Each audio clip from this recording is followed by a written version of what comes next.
Now it's time for us to do the news. In our first story, the President, Nana Addo Dankwa Akufo-Addo, has lifted restrictions imposed on the movement of persons in Greater Accra, Kaswa, Greater Kumasi and surrounding towns as part of efforts to control the spread of coronavirus. According to the President, the 3-week lockdown has achieved its objectives, among which was the need to scale up tracing and testing of people who may have come into contact with those who had already tested positive. Addressing the country in its 7th televised broadcast since the first confirmed cases of the disease back in March, the President said the decision to suspend the lockdown will take effect from today, Monday, April 20, 2020. To undertake aggressive contact tracing of infected persons, the enhancement of our capacity to test, the expansion in the numbers of our treatment and isolation centers, our better understanding of the dynamism of the virus, the ramping up of our domestic capacity to produce our own personal protective equipment, sanitizers and medicine, the modest successes chalked in containing the spread of the virus in Accra and Kumasi, and the severe impact on the poor and vulnerable. I've taken the decision to lift the 3-week-old restriction on movements in the Greater Accra metropolitan area and Kaswa, and the Greater Kumasi metropolitan area and its contiguous districts, with effect from 1 a.m. on Monday, 20th April. In effect, tomorrow, we'll see the partial lockdown in Accra and Kumasi being lifted. Although the lifting of the restrictions may come as a relief to many whose livelihoods may have been hit following the imposition of these restrictions, access to some major sectors also remain restricted. Also, the ban on social gatherings, including religious gatherings, funerals, conferences and parties, also remain in force. The President also encouraged continuous adherence to social distancing protocols and also urged the population to stay at home. I must make it clear at the outset that lifting these restrictions does not mean we're letting our guard down. All other measures are still firmly in place. For the avoidance of doubt, the earlier measures announced on Wednesday, 15th March, which have been extended, are still very much in force and have not been relaxed. I'm demanding even greater adherence to these measures. In here, I'm referring to the suspension of all public gatherings, including conferences, workshops, funerals, parties, nightclubs, drinking spots, beaches, festivals, political rallies, religious activities, and sporting events. All educational facilities, private and public, are to remain closed. Businesses and other workplaces can continue to operate, observing staff management and workplace protocols with a view to achieving social distancing and hygiene protocols. Operators of public transport, including our buses, trotros and taxis, are to continue to run with a minimum number of passengers, as they have been doing for the last 3 weeks in maintaining social distancing. They must also continue to ensure the maintenance of enhanced hygienic conditions in all vehicles and terminals by providing, amongst others, hand sanitizers, running water and soap for washing of hands. Domestic airlines are required to adhere to the same protocol. Already, we do know that the closure of schools in the wake of the coronavirus outbreak means thousands of children are now at home across Ghana. Government promised to roll out online learning tools that could help engage children within this period. But that seemed not to be happening, at least in the Bono region. In the regional capital, Techiman, correspondent Anna Sabit has found many children who are left loitering in the already choked market and streets with no social distancing protocols. It brings us a story. This afternoon, we're here to speak with some of these kids to find out why they decided to risk their lives when government has instructed that all schools should be closed down. The entire about Germany said, and I'm hearing into a Yentiminko school. Miss Mitnafia, and I'm saying my who phone the Mitnafia. The man said, maybe Germany, my best about my who phone the Bina. Bribe Tonka, Cracker, Media Coffee, Serbia, Mitnafia, and Fasobian is in time about Germany. I said, almost a Arabiaba, a friend of Korea is in the school. Lens Nafia. Copy himself, Becca say in Bros school. Nayako. Me boa me mama ya pesca. De be dinti. No me scams so say school ni went to say brajum na crabid. To some of these kids who have been speaking with us, they are tired of embarking on these dangerous trading activities and would want schools to be opened soon.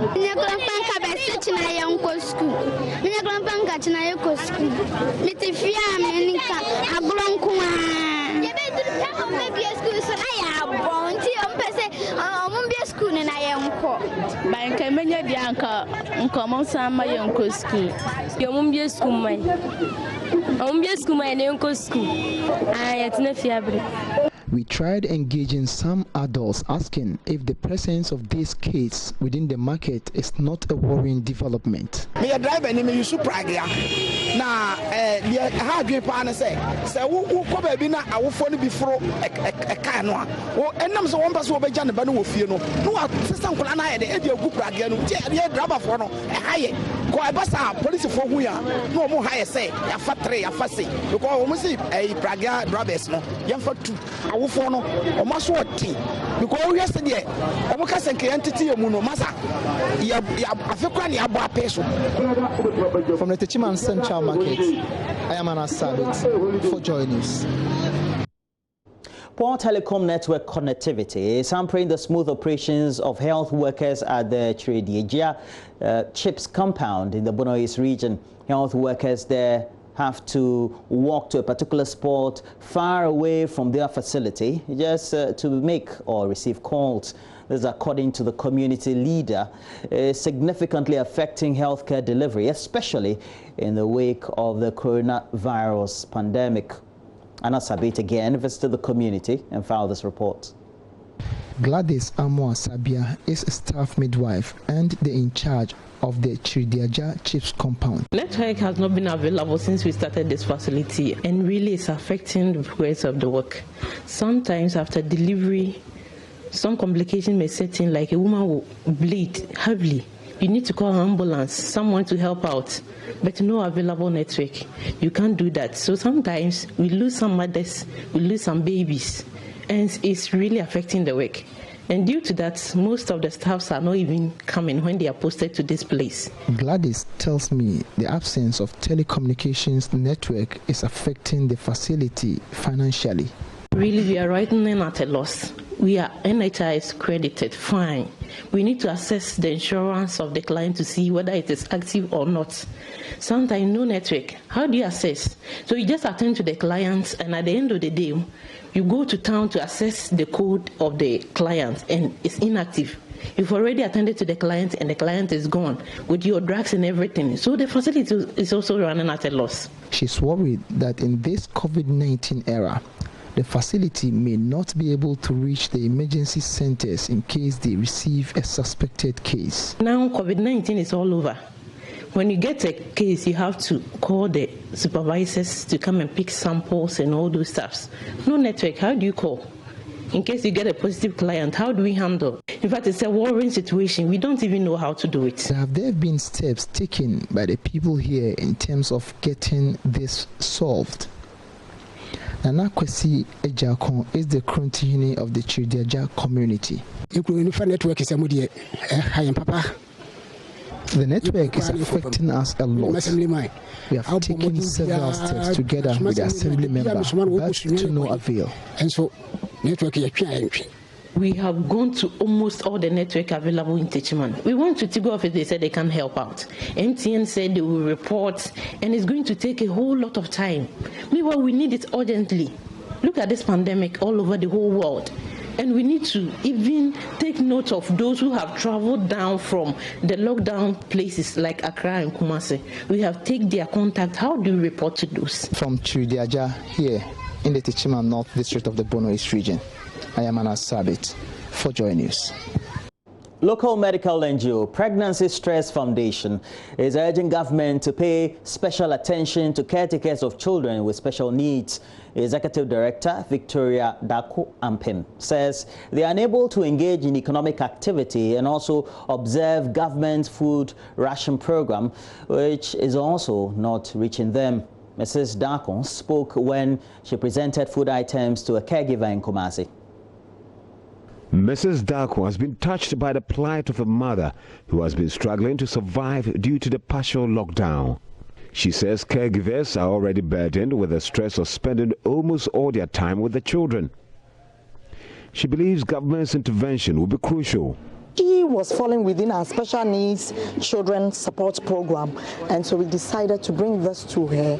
It's not only her that we are supporting, we have budgeted an amount of money, 400,000 Ghana cedis, that is going to go to almost 200 women who we are going to support the same as we are seeing today, and giving them the support and then the encouragement that they need for them to be able to survive during this COVID-19. Stigmatization itself is killing the women. You see, when a woman gives birth to a baby like this, people try to shun them. People think they are water, they are spirit children, they are children who came from other places that they are not supposed to be part and parcel of our society. So I think government should roll them in, have a package for them, a specific package for them that will help them to be able to be reintegrated into our society. It's very sad when you see them, when even COVID-19 wasn't here with us, they were really going through a lot of challenges. Now that we have lockdown, partial lockdown is here, and these women can't even leave these children to go out to do anything. They are here in the homes with them. It's really a challenge. So I am asking the government to really support, more especially NGOs that handle children like this. Martha Opukwajiman of Kids with Special Needs and Single Parents Foundation is a recipient of the gesture. While expressing gratitude, she called on families and parents to register their children with special needs with the Social Welfare Department. Individuals like the foundation and other people who are in to support us. We also encourage other individuals and other foundations to come in and support most of our children with special needs. Ashanti region, we have more than 1,000, and I think less than 20% are with social welfare. They've registered with social welfare. Most of them haven't registered with the social welfare. This is a wake-up call that after this, when we come out of this, mothers should try, or families should try and register children with special needs with the social welfare. We're also grateful that our awareness creation has come this far to call for this support. Reporting for Joy News, Kwesi Deborah. And that's it for news, but we have more news as we take a look at stories dominating the front and back pages of the dailies we have in the studio. Do stay with us.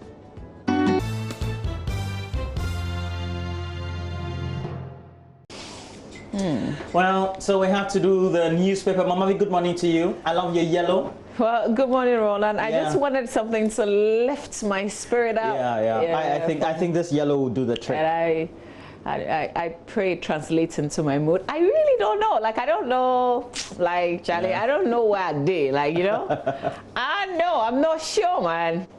I don't know. Okay, I really don't know. And talking about yellow, you know the MTN CEO of Ghana. Yeah, he's been awarded within the MTN group as a top joint best CEO for the period, and we have to say that congratulations to him. Your yellow just and it's my yellow that reminded you of that. I swear. I hear you. Well, good morning to all of you. Wake up if you're not up. it's a working day. There's no lockdown. It's been lifted. Yeah. It was lifted when you were sleeping, perhaps. No excuses. I tell you. Wake up and go to work today. Yeah, Sally for combat. Wake up and go to work. Oh, well, you already go to work. You're a health worker, so. Oh my God. Well, welcome to a fresh week, a fresh day. I guess a period for all of us to reflect. You know, you're on your own pretty much.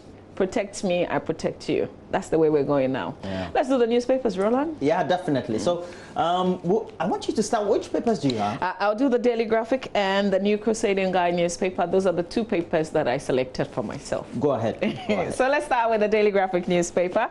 On the front page, partial lockdown lifted. Borders still closed, social distancing gathering directives remain. Comes with a picture of the president. This was as he addressed the nation yesterday. Ghana Health Service to tackle meningitis scourge is also another front page headline there. Time to design new global financial architecture, according to the finance minister. Bank of Ghana, others donate to COVID-19 fund. Headlines on the front page of the graphic. In the center spread, well, pretty much details of those stories in the center spread. What's on the front page in the center spread? Except for this, universities employ online academic lessons, and the Ghana Ports and Harbours Authority to handle 20% container traffic at the Tema port. On the back page, private sector fund constructs isolation treatment facility. I think the first time I got it wrong.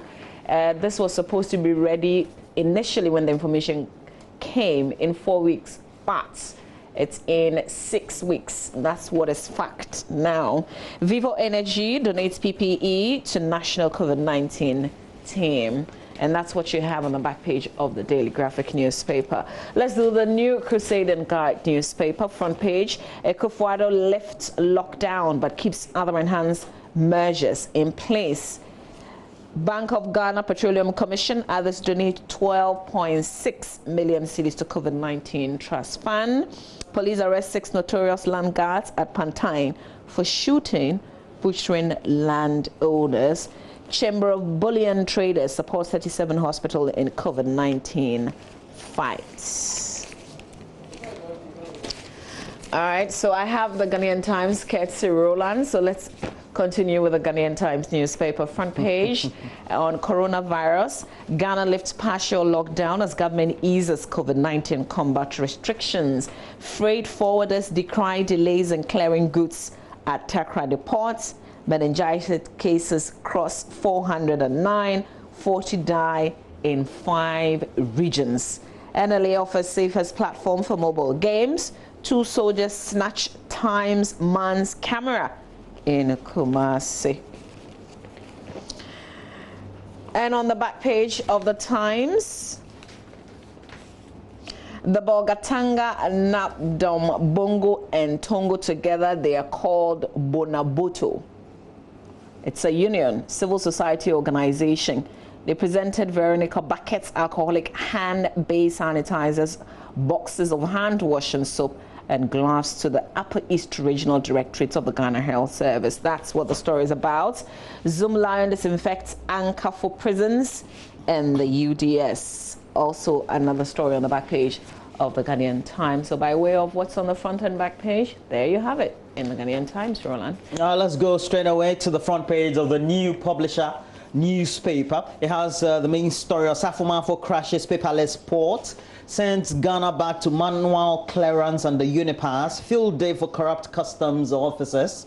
The story's caption has an attached picture of the senior minister Yawa Safumafo and Nick Danso. Up there we have motor rider shot at Nsawam over security barrier. Meanwhile, on the side, there's a story about an ex-convict tied to a pole for stealing 11 files during the period of the lockdown. Down there, court orders COVID-19 test for boozing gang. You said booze? Booze. Booze. And a story is quite interesting. Talks about how Nakrasa Recall ordered 8 out of 9 persons who went partying disregarding the presidential directive for a lockdown to undergo medical examination. They should pay for it themselves. I hope the judge added that. Based you can't on be reckless and expect protocols. us to be responsible for your recklessness. I tell you. And it says, well, the result of the order, the court presided over by the judge, said should be brought to the court by Wednesday, tomorrow next, April 22. So it's quite an interesting story. You know, was it last week that we're talking about the courts, and I was saying that in some parts of the U.S., court proceedings are ongoing. So some of them are using Zoom, for instance, to hear cases and to decide on cases. There was a judge who put out an order because apparently people appear sometimes shirtless, some lawyers shirtless because they're working from home. Sometimes somebody's like tagged in their bed and they're appearing in court via Zoom. So the court says, you have to be properly attired. Exactly. This is work. obey the court rules. But you know, sitting in public is not something that is new to the U.S. Judicial system in the first place. Even within the period of the open courts, they did that. You could have live feed from a certain court in a certain state. Yeah. And any member of the public could access that portal and just watch or listen in. So it's good that they're using these sort of technologies. I don't know why it takes a lot of time for us to get to see civilization. In this how? I don't agree with what you've just said. Right. I think it's because if you look at their Supreme Court, for instance, they have really, really old people sitting on that bench right there. So, and this is not a period to let old people in particular come out. You get what I mean? Because potentially every old person has an underlying illness, and it's not good in the COVID-19 era. Okay, I guess what I was trying to say is that we've been slow in trying to incorporate technology or modern Yeah, but you can say exactly what you've just said, but not what you said before. Okay, what did I say before? I forgot. I'm not reminding you. You know it. The business. Just apologize and move on. I apologize. Great. The Business and Financial Times has on the front page, COVID-19 stigmatization must stop. You get to the back page and you'll find the story there, and you know, relates to an incident that a neighbor called me about, and I said, look, relax. These are the steps and the protocols and the procedures that usually the assessment team will go through when they are investigating a particular case, and we'll see how. Also on the front page of the Business and Financial Times, TACRA report goes back to manual process as angry importers call for Unipass processes, and it's the technology being rolled out as the integrated customs management system to be halted. Down there, it's Zoom Lion donating $20,000 US. That's 1.2 million Ghana cedis to the Noguchi Research Institute of the University of Ghana to help fight COVID-19, and that's a good job done so far. And then up there, we also have Omni Basic Bank confirming 130 million Ghana cedi capital injection from the Ghana Amalgamated Trust. Okay, but let's go to the last paper I have. It is the Economic Times, has on the front page, Bank of Ghana receives $1 billion US from the IMF, and it's about that fund from the International Monetary Fund under the Rapid Credit Facility, and it's just in response in cushioning member countries to fight COVID. And then we also do have experts remaining focused to see pump prices dropping amidst doubt. For those of you who use oil, I'm talking about gasoline or diesel or petrol, etc. Those who patronize it at the pumps, you get to see that when you're filling your tank, it's less these days. That's a good thing. Well, the advocacy is that it needed to, you know, be reduced further, but your guess is as good as mine. But moving on, we need CAP implementation strategy now, financial expert. And this financial expert is saying that the coronavirus alleviation program implementation strategy needs to be transparent and accountable to the citizenry or the Ghanaian. It's one thing that many have raised, especially on social media, as to accountability-related issues, even though the COVID team, with the various press conferences that have been outlined over the period, have given those assurances that there's all sort of transparency as far as that is concerned. On the back page of the Economic Times, we do have government withdrawing new levy on LPG. This announcement was also made by the Minister for Energy, John Peter Ambawu, at the last press conference. But you know, at the time he did that, it had not been lifted. Yes, definitely. And COPEC in particular had threatened to go to court. It looks like now that's been effected. On his tail. Yeah, that's good. Well. Fire is good. But let's do the dispatch before you get the dispatch. We have the dispatch, and on your screens now it highlights Akufo-Addo lifts lockdown over Accra, Kumasi and Kaswa, but warns of curfew in areas where high positive cases are. I really didn't know what the president meant by that, but you know. Which one is that?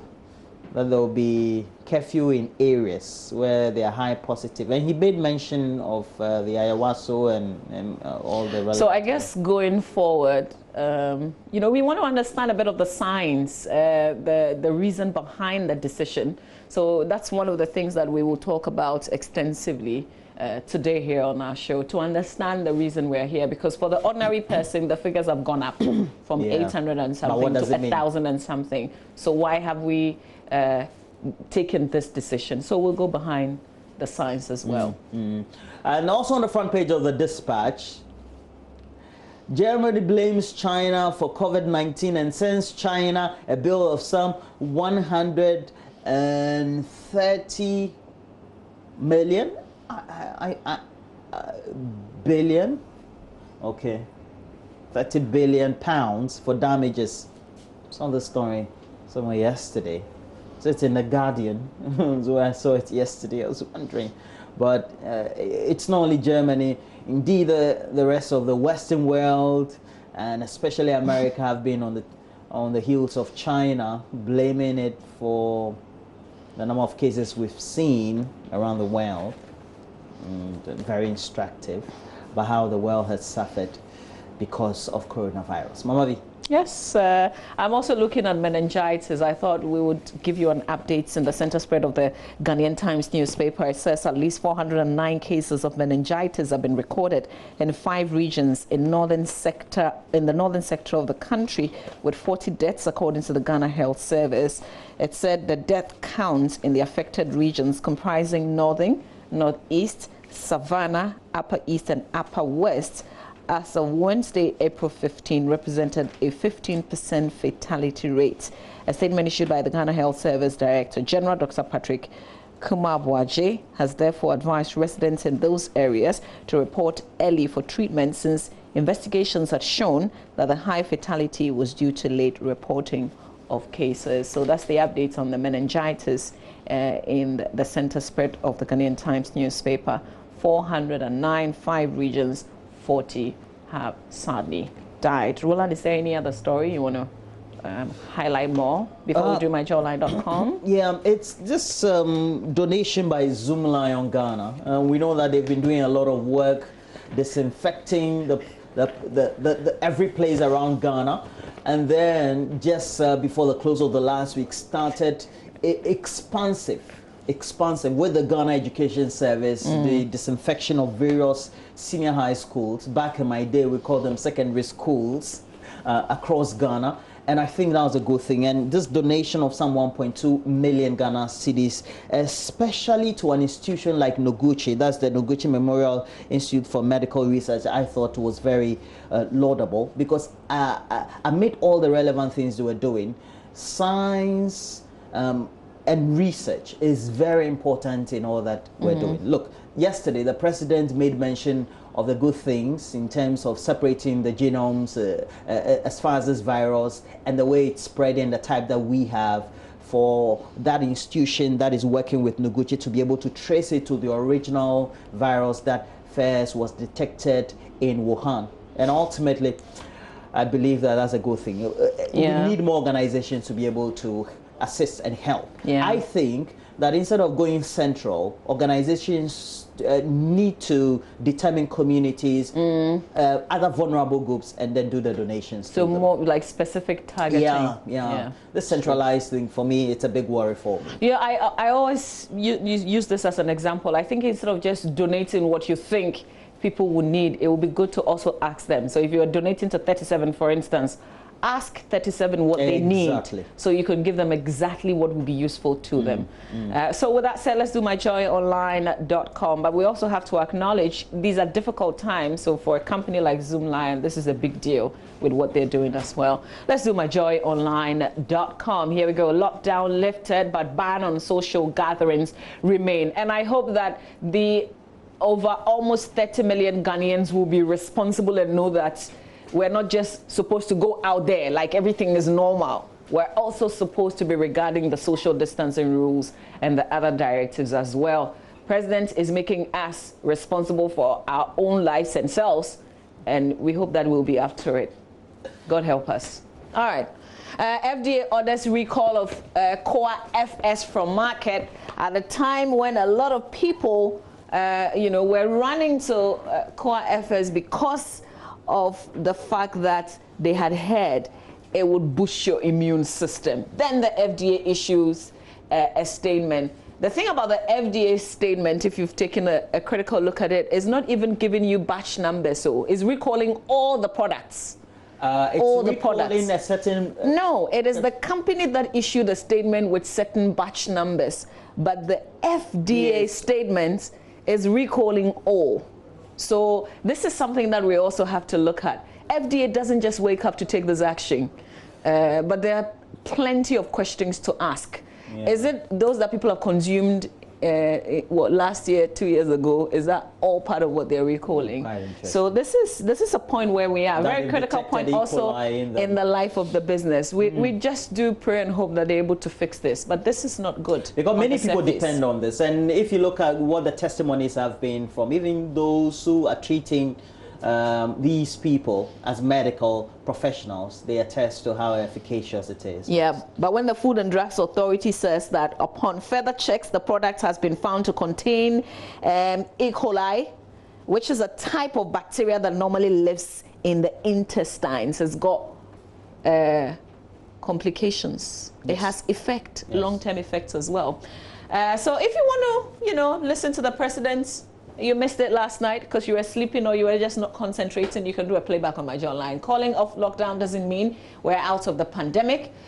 Public sector salaries will be paid in full, according to the information minister. Ghana's COVID-19 caseload crosses 1,000. Akufo-Addo urges all Ghanaians to wear face masks to avert COVID-19 infection. GII demands probe into allegations against ex-tour boss Bekon. Allegation of partisan distribution of government food sounds odd, according to the information minister, was on the lockdown with MFA Apau yesterday. Let's do the BBC. And, this story about everybody wearing the mask also popped up in Kenya because the U.S. ambassador there decided to tweet about the fact that a lot of people are not respecting that particular rule. And people said, wait a minute, has the U.S. donated anything to the poor in Kenya that you're expecting us to wear masks?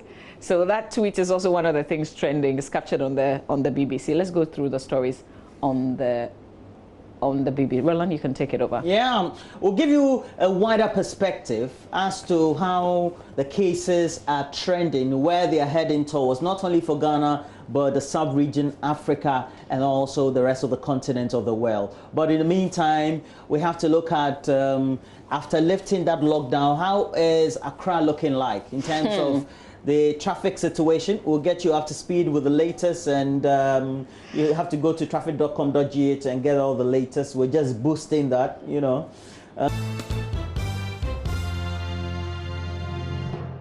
and this is this is the roundabout. That's the Tema end of the roundabout. You can find on your screen. And it looks like it's a bit slow in coming.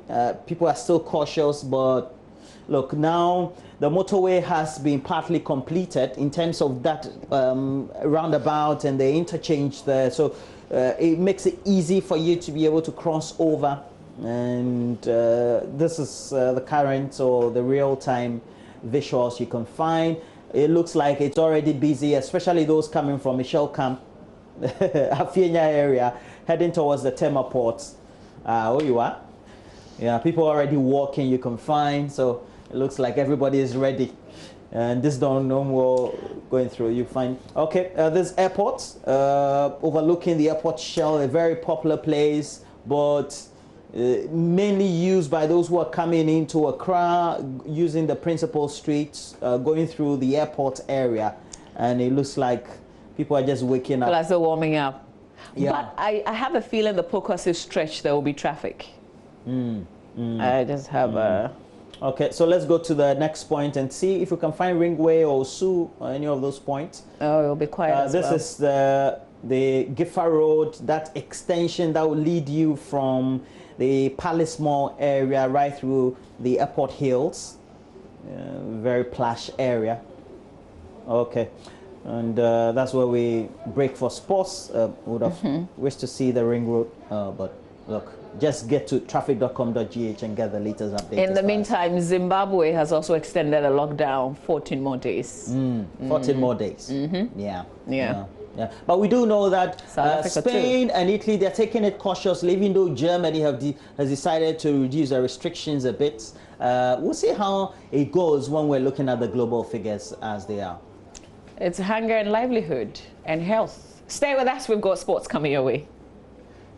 So that's Black Stars coach Siki Akono. Now, still stay on the local scene in Ghana Premier League side, Kumasi Asante Kotoko have opened talks with the technical team and the playing body to consider taking a pay cut as part of their response to the coronavirus crisis. Now, if an agreement is reached, Kotoko will become the first club in Ghana to reduce the wages of their players and coaching staff due to the virus. Well, let's go live and speak to Kennedy Boachiansan, who is communications director of the club. Hi, Ken. Thanks so much for your time this morning. Where are we in terms of this? Okay, thank you very much, Benedict, and very good morning to your viewers. In fact, we've had some discussions with the technical team and the playing body. What we've done is that once Coach Mastor is the one who puts the players on daily basis, we actually task him to have a conversation with the players in a bid to also cut down on our wage bill. In this instance, we're not just talking about the players and the technical team, we're also talking about the entire Kotoko team. Without simply the management and the staff and the secretariat. The response we have from the coach is extremely favorable. We are framing up issues, and at the right time, I will let the public know where we have gotten to. Okay, that's good. Now, away from this pay cut issue, $240,000 we are to pay. How are we going to raise that money? And we have to meet the deadline, that's May 17. Most definitely, we are going to meet the May 10 deadline. The executive chairman of the club, Mr. Kwame, has resolved to assist the club pay the $240,000 fine imposed on us by FIFA. So most definitely, hopefully, by close of this week or early next week, we should be able to make payment. So you are laying the fans, the fears of the fans that you guys are going to meet. Most definitely, because in as much as it's an inherited case, the current management can't also sit down and look for the club to actually face all these consequences. So the chairman has resolved to ask the club to pay, and I think that is something that we need to applaud the efforts of Dr. Kwame. All right. Ken, thanks so much for your time this morning here on the show. So that was Kennedy Boachiansan, who is communications director at Kumasi Asante Kotoko, talking to me about the proposed pay cut for the players as well as the technical team. He says in due time they definitely will communicate to the media on what's been done. But generally, the response from the coach and the players looks favorable. Okay, but we also do know that since the beginning of the year, we've been able to manage our fiscals, what the various macro indicators have been, but it looks like we now have to come to the things that are real. And we'll speak to a financial analyst, a financial lecturer, a finance lecturer with the University of Ghana Business School, but it's all relating to how we've been downgraded. We're still B3, but this time negative. And the beginning of the year saw some great signs. By January, the first quarter, we were giving that positive outlook still at B3. It gave us a certain perspective as far as how investors, as well as getting access to those needed funding in the international market would be. And it looks like that negative could come with some implication. What would those implications be? What also do we need to do? We already do know that the finance minister in his last briefing to Parliament had indicated that Ghana, as it were, has now decided to go downwards our projections for the year to some 2.5% by way of growth for the year. And those have some great implications because of coronavirus. And talking about coronavirus, we need to give you a world perspective, but this is how it looks. Now the epicenter is in North America as always, and the numbers have climbed up. You get to find out over 2.4 million people are infected worldwide, and the total death worldwide now has risen to 165,000 and counting. But so far, the U.S. has been able to conduct some 3.8 million tests. And talking about the U.S., in total, they have, in excess, a number of infections which have now gotten to 750,000 infected cases. Followed closely by Spain, Italy, and France. And many people are wondering how the U.S. jumped so fast. And if you look at the gap or the difference, you look at the differential between Spain and then the United States, it's a whopping 600,000, if not about just 500,000 as it is, and close to the 600,000 mark than anything. China is still there with just 83,000. It's been wonderful how they've been able to manage the case or the number of cases since the middle of March, or if not the beginning of March. China, remember, instituted a total lockdown on January 23 and decided to ease up just the pressure before the close of the weekend or the beginning of the weekend. That's last week, where Wuhan in the Hubei province, as well as other cities, had been seeing normalcy in their activities. Now, let's go to the map as it is and then tell you where we can have. This is Asia. China is there, and then you can have Wuhan, Shanghai, as well as other areas. But it's Taiwan that's been able to manage its case so well as Vietnam. And they've been able to manage the cases in such a way that even some of those countries have not seen deaths. It's wonderful how they've been able to do that. India, though, is still there with a number of cases being recorded. But it's how that will affect the other continent of the world that became the talk of the world the beginning of February. Because at the time of the lockdown, January 23, in China, a number of countries in Europe, as well as the rest of the world, decided to evacuate their citizens. And according to the scientific community, it's one of the reasons why the disease or coronavirus spread to their respective countries. Now, let's take you to Europe before we come to Africa, and you will find the trend of the cases as it were.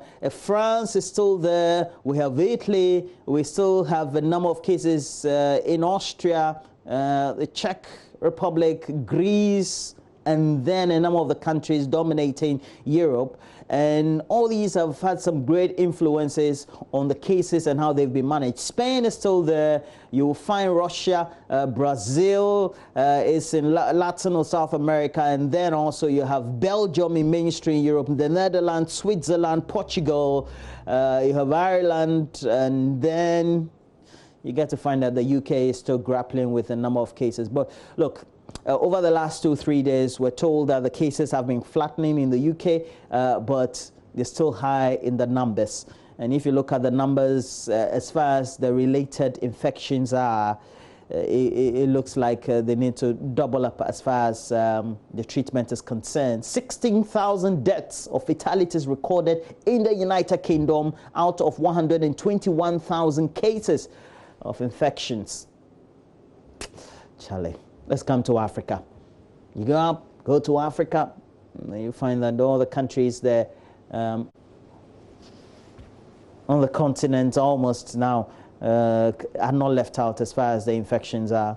So you come to Tunisia, but it's just one of many countries. Initially started in Egypt, then it spread to the rest of the northern African countries. But let's come to Ghana and find what the Ghanaian situation is. And even though they give the spots as it is, we do know that now at least we have in at least 10 regions out of the 16 that we do have.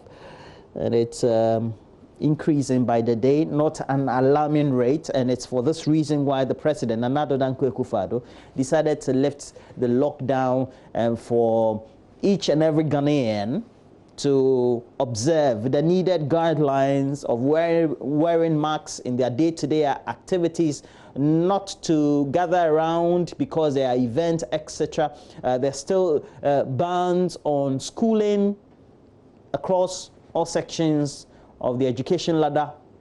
Funeral activities have been banned. Weddings, if you want to get married, you do one-on-one with your pastor on Zoom. It will help you in Ghana because it's still off limits. And so we're still observing all that. So that's the situation. Guinea, Cote d'Ivoire, Burkina Faso, Nigeria is up there, Benin, and that's the situation we find ourselves. Yeah. All right.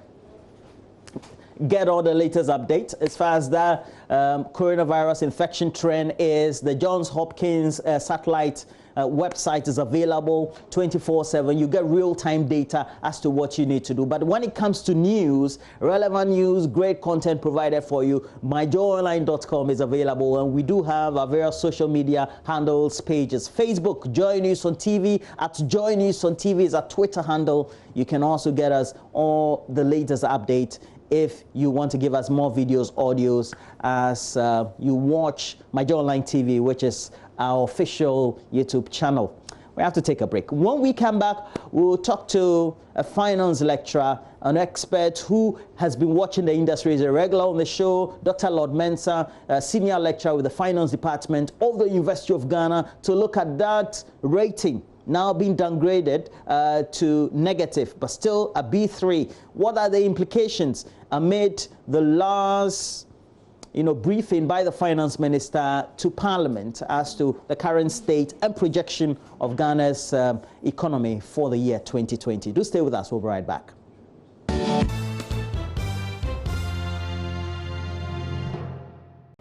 Welcome to the segment that we've decided to call Ask the ECG. Well, for the months of April, May, June, we are supposed to be enjoying some form of subsidy on electricity. Many of you have been asking how realistically is that going to translate into the power that you are enjoying today. So we decided to put the ECG on so you can ask them all the related questions with regards what we are enjoying as announced by the president. Joining me in studio is the head of PR, the Electricity Company of Ghana, Mr. William Boateng, will answer all of your questions right here on the AM show.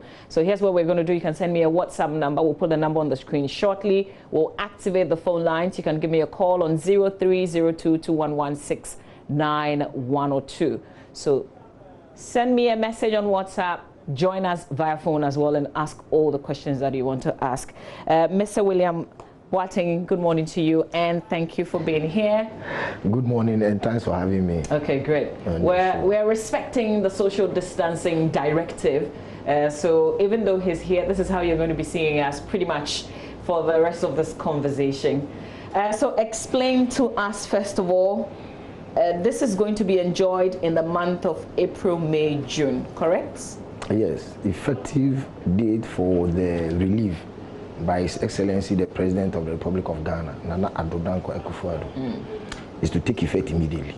And that is April, May, June. April, May, June, 3 months relief. Okay. Now is basically divided into two.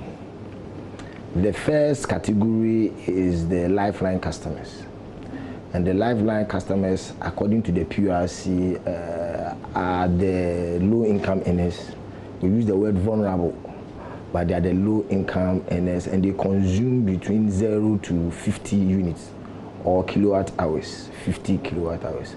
We are talking about a figure of 19 cedis, 26 pesos, almost 20 cedis. Let's take a month. A month. Okay. A month. Let's take note. Immediately you jump the 50. you jump the 50 units. You enter into another bracket. Okay. And those of us, including you and I, that we consume more than 50 units, we are going to receive a rebate of 50% on our March consumption. You should take note. So the benchmark, according to the president, is the March consumption.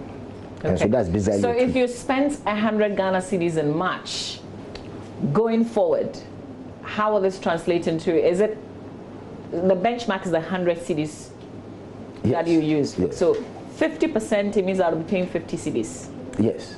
Okay. Yes. Yes. So if I use an example of 300 units for residential customer, that translates into almost 200 Ghana cedis, 196.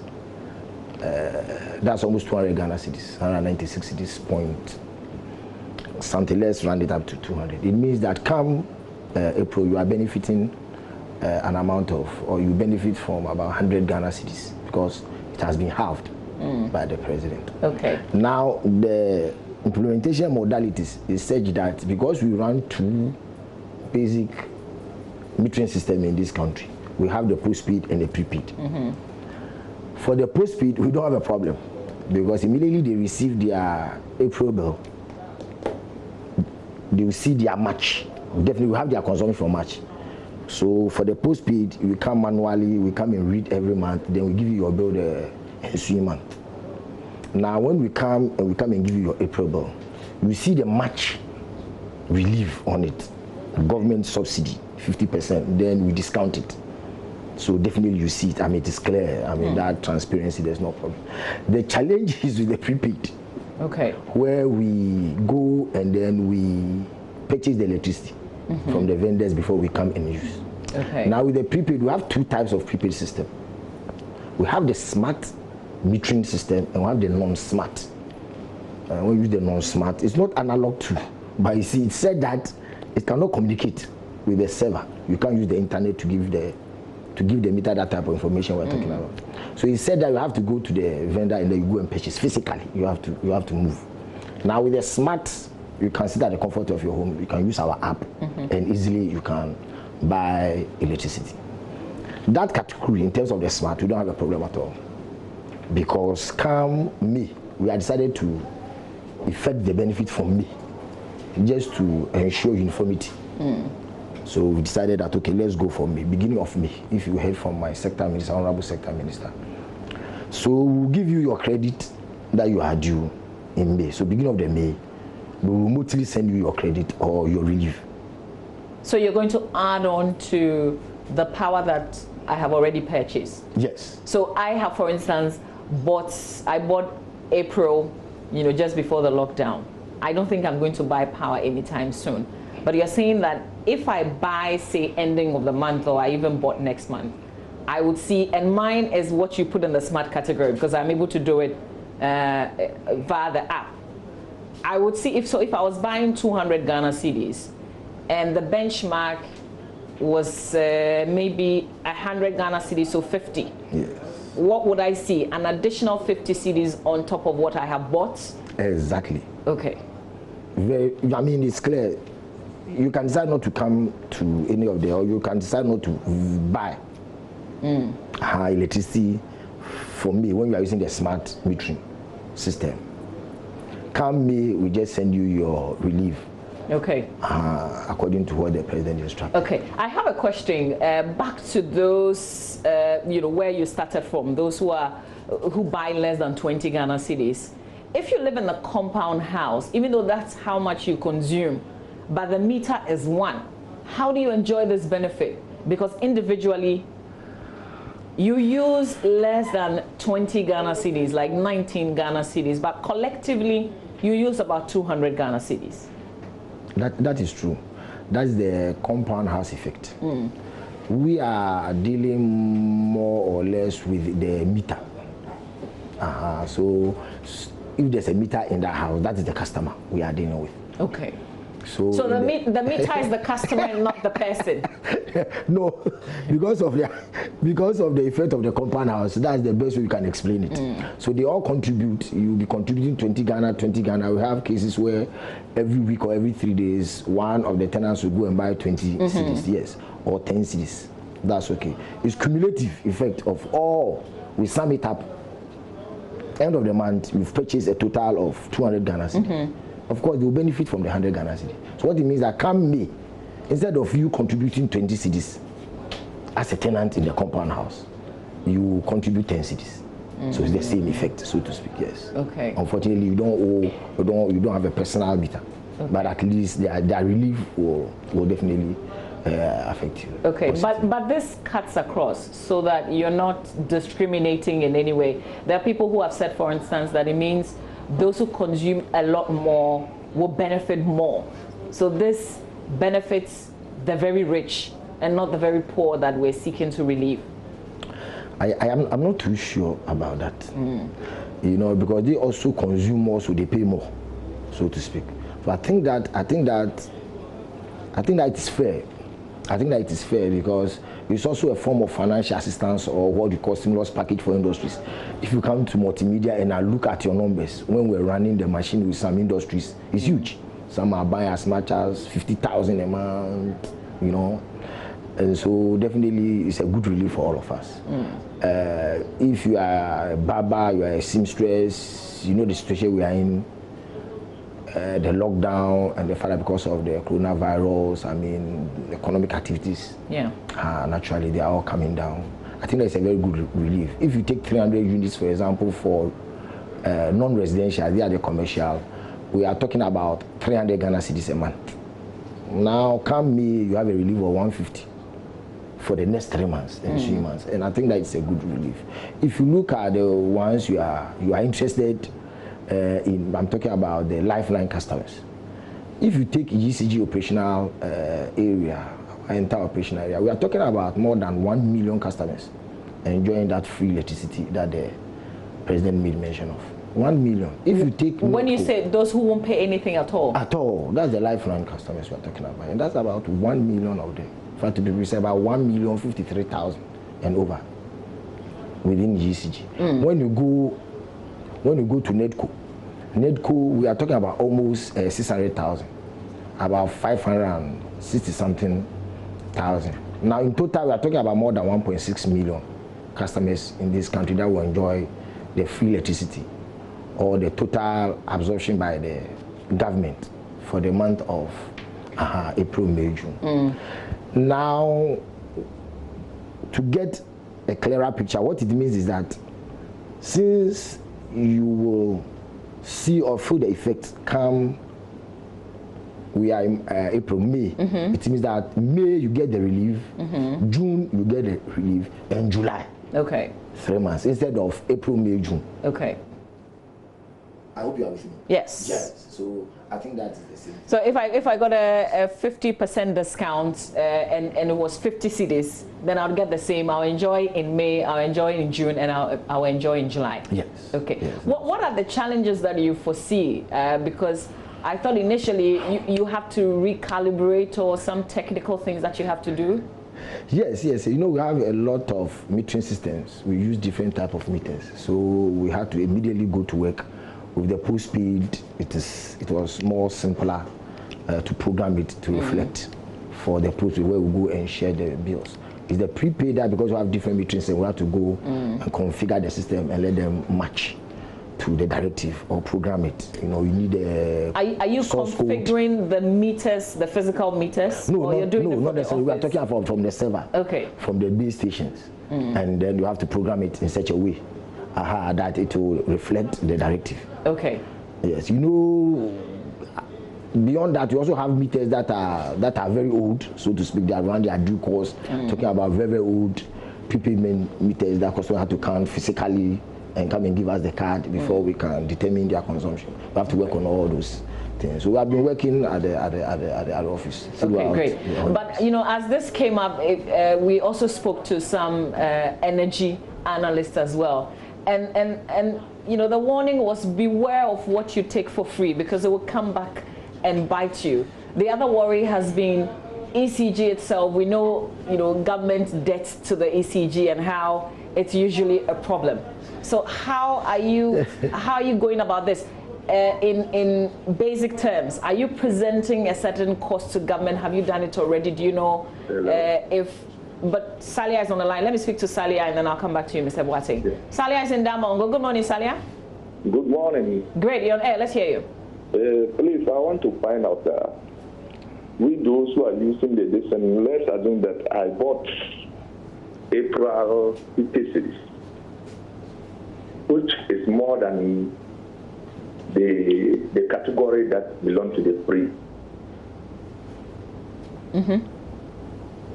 So how do I get the 50% of it?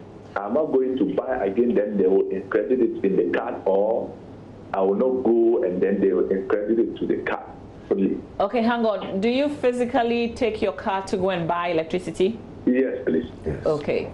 So you want to know how it's going to work? How am I going to benefit? Whether I will be at home and then it will be credited, or I'll go to the vendor and then they will credit it there. Great. All right. Thank you very much, Salia. Mr. Boateng. Yeah. I think you talked about it. Yes, that will be the same process. The customer will definitely have to visit the vendor before he or she can be credited with the relief package.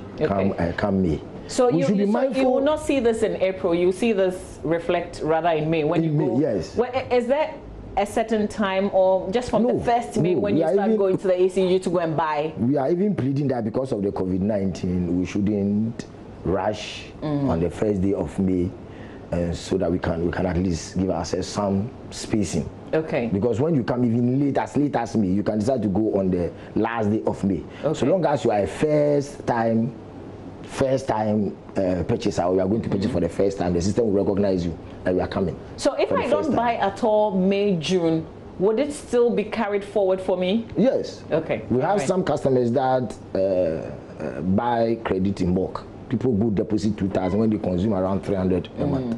It doesn't matter. Come September, the first day you come and visit us with your card, you enjoy definitely to reflect. Yes. All right. We have programmed it such that to recognize the relief approved by the government. Let's go to Kaswa Abam from Memuna is joining us on the line. Good morning to you. Hello. Hello. Good morning. Yes, Memuna, good morning. You're on air. Let's hear you. Please. Good morning. Please, I want to know about the prepaid. Yeah, good morning. Okay, Memuna, turn down the volume on your television, okay, so that we can speak via the phone Please, I want to know about the prepaid. Okay, what about it exactly? I normally buy 200 cedis for every week. Every week you buy 200? Yes, every week 200 cedis. So I want to know how I will benefit from that 50%. Okay, all right, Memuna. I think you missed just the earlier presentation, but we'll go over it. Mustafa is also in Kaswa. Mustafa, morning. Good morning. Yes, sir. Let's hear you. Hello?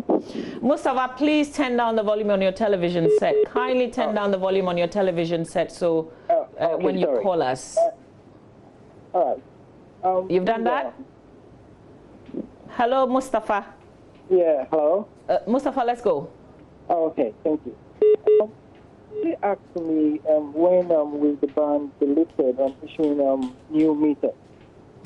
When are they issuing new meters? Yeah, I think there's currently a ban on it. Okay, do you have a personal challenge? No. Okay, can you explain yourself a little further? Like where in Kaswa exactly? Hello, Mustafa. Yeah, hello. Where in Kaswa are you? Abom Road. Okay. And whether they were supposed to install meters, and they said because of the pandemic there was a hold? No. Before the pandemic, there was a hold. I think they said they placed a ban on issuing new meters. Oh, okay. Did they give you reasons? Yeah. But we wanted an additional meter. So. But what did they say to you? What was the excuse? Hello, Mustafa. Yeah, hello. Yes, I'm asking you these questions so that Mr. Boateng can help you specifically. Otherwise, if it's blank, if it's very vague, then it will be difficult. Okay. So that's why I'm asking the reasons they gave you. Well, they said the government placed the ban. I think it was when they had an issue with the PPS to BCG kind of transition. Okay, and which office did you deal with? The amount from... Okay, all right. Thank you very much. And also, hold on. Yes, I'm here. And also, I bought a credit. So we normally buy 100 cedis prepaid. We go to the vendor to buy. So we don't know how we are going to get the benefits in May. Okay, all right. Okay, so let's go to Idrisu. Idrisu is in Techimag. Idrisu, good morning to you. Good morning, madam. Yes, sir. Let's hear you. Hello, Idrisu. Okay, we seem to have lost you there, Idrisu. But Mr. Boateng, maybe you can address the questions that have come in. Everybody's asking, what would I enjoy? Like we've been saying it. Yes, so please say it one more time. I heard the lady. It does not matter how many times you went to purchase electricity. It's the total. We sum up the entire month. That is your consumption for the month. We are dealing with your consumption for the month. Okay, so if Memuna bought 204 times in March, the total, then the total will be 800. That will be the consumption. Yes. And what she would enjoy will be half of that. Yes. Okay. Yes. All right. So it's very simple. Okay, so Memuna, you won't see that reflect right now when you go and buy electricity, but you should see it in May going forward. Mustafa has a specific issue with a ban on meters. Yes, we had a challenge. We had a challenge in terms of the numbers, and so we decided that we will prioritize the installation of the meters or the distribution of the meters to customers. We decided that we will pay attention to new service applicants. And so we started serving them. I am so not sure people who need additional? Yes, I am sure that the issues to do with separate meters. Then unfortunately we were confronted with this COVID-19 threat. And so I am sure that going forward we will definitely take a second look. Okay. Yes. Is there a timelines to it? Oh, that we have been, I don't know whether it's specially opened or because I still heard the president say that we should still maintain the distance and all the protocols. But I'm sure that we'll have a meeting this week and then take a decision the way forward. All right, you can have a virtual meeting. You see, we haven't started. but staff will definitely have to go to the photo install. Yeah. And then you need a third party contractors to work, and it's still the threat of the COVID. So we should be mindful of our collective responsibility. Absolutely. Yes. Let's go back to the phone lines. Kwame is in Osu. Good morning, Kwame. Good morning. Yes, sir. Thanks for calling. Let's hear you. Okay. Please, my problem is I live at Osu, and I may be living where I live in, let's say, in just. And I would like to know, if I move to a new place, whereby is a new meter, am I going to get a transfer of my package onto the new meter? Okay, and you're asking this so you know if you'll be able to enjoy the subsidy? Because where I live, I've paid over 200 gas subsidies already. Wow. So if I move to the new place, how much is this subsidy? Okay, this is a very good question. A new meter, nobody has used it before. Okay, all right. Kwame, very good question. We'll get the answers. Let's go to Abdul Ganiyu. Good morning, Abdul. Yes, good morning. Good morning, sir. You're on. Let's hear you. Yes, my name is Abdul Ganiyu Mankar. We're calling from Savannah region. Okay. I think I'll say good morning to your viewers and good morning to the PR of ECG. My question is, if you are in a renting house and you struggle to get what is the name, a meter, and it is a time to get to your own house. I don't know. Sometimes that you can't find the meter that you were using in the renting house or a different area to what is the name, another area. So, but hereby the situation is getting a meter from these people is very difficult. They will toss you. Sometimes some people will even sell the meter for you. I don't know. Okay, so you sound like you've had a personal experience. Yes, I have. Okay. I have seen that. For me, myself, I have seen that. So sometimes I don't know if they can do things easy for us. Okay, and making it easier for you is to carry the meter when you move from your present. Okay, all right. We'll get him to address it. Thank you very much. I think it's similar to Kwame's question. Wilson is in Doma Hinkro. Wilson, good morning. Hello, good morning. Yes, sir. Thank you for calling. Yeah, please, I want to find out. Suppose in March I bought 100 Ghana cedis, but in May I want to buy 150 cedis. How would the calculation be? Okay, well, the calculation is strictly based on your March consumption. May doesn't count. Fine. So I'll get the 50% of... On your May consumption for the next 3 months. The next 50 days. Yes. Okay, Wilson. Mr. Boateng would talk about it a lot more, so thank you for calling. Now, let's address the last 3 questions that have come in, Mr. Boateng. We started with Kwame in Osu, who is moving to a new place, spent quite a bit on the meter that he's on presently. How is he able to enjoy the subsidy on the fresh meter? In fact, it's one of the few exceptional cases that we are going to handle. Okay. It has never occurred to us, but I told you from the outset that we are dealing with the meter. And so probably the gentleman needs to negotiate with the new tenant who is taking over from his end. And because there's no way we can do anything about it. We are dealing with the meter, and it's the meter that we are going to give the relief.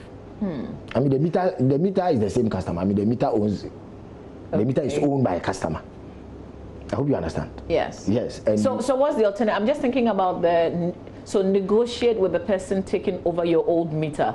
Yes, so the person can give the relief the rebate, to you. Yes, that the government is giving. Can you give me maybe in cash or something? But ECG can't do anything about it? Yes, we can't do anything about it. I don't know how we will decide that we are transferring. How do we explain this to anybody?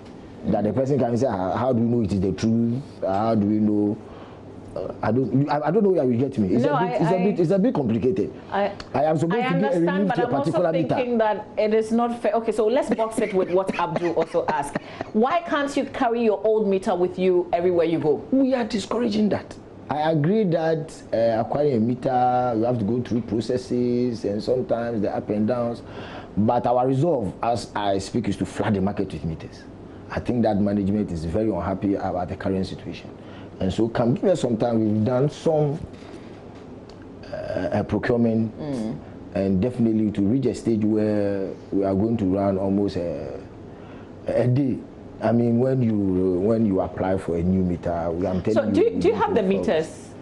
We don't have the numbers now to meet the demand. That's why we have the challenge where I told you that we are now paying attention more to the new service. So that's why you're rationing more. Yes, more like for the new service applicants. Okay. Until we have sufficient to take care of separate meters. Mr. Boateng, yes, but going forward, that is the plan going forward. Okay. That is the so plan. Abdul, unfortunately, you can't carry your old meter with you. You still have to go through the challenge of trying to get a new meter until it is totally resolved. But when it comes to new service, we don't have a problem with new service.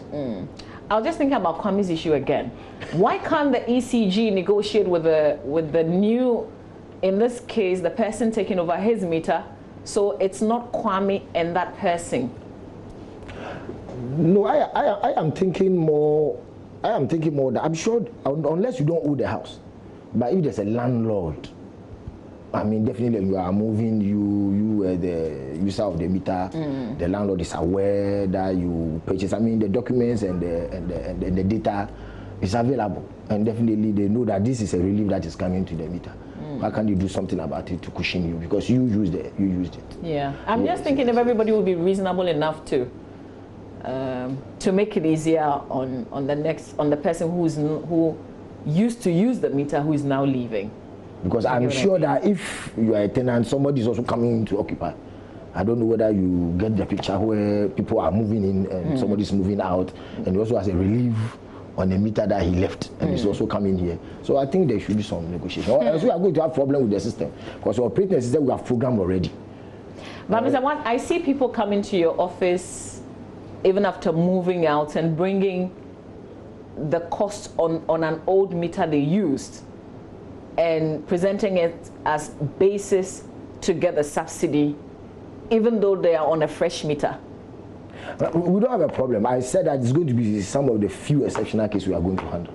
And so let's implement it. Okay. And those that have that peculiar... Okay, so let me ask you a practical question.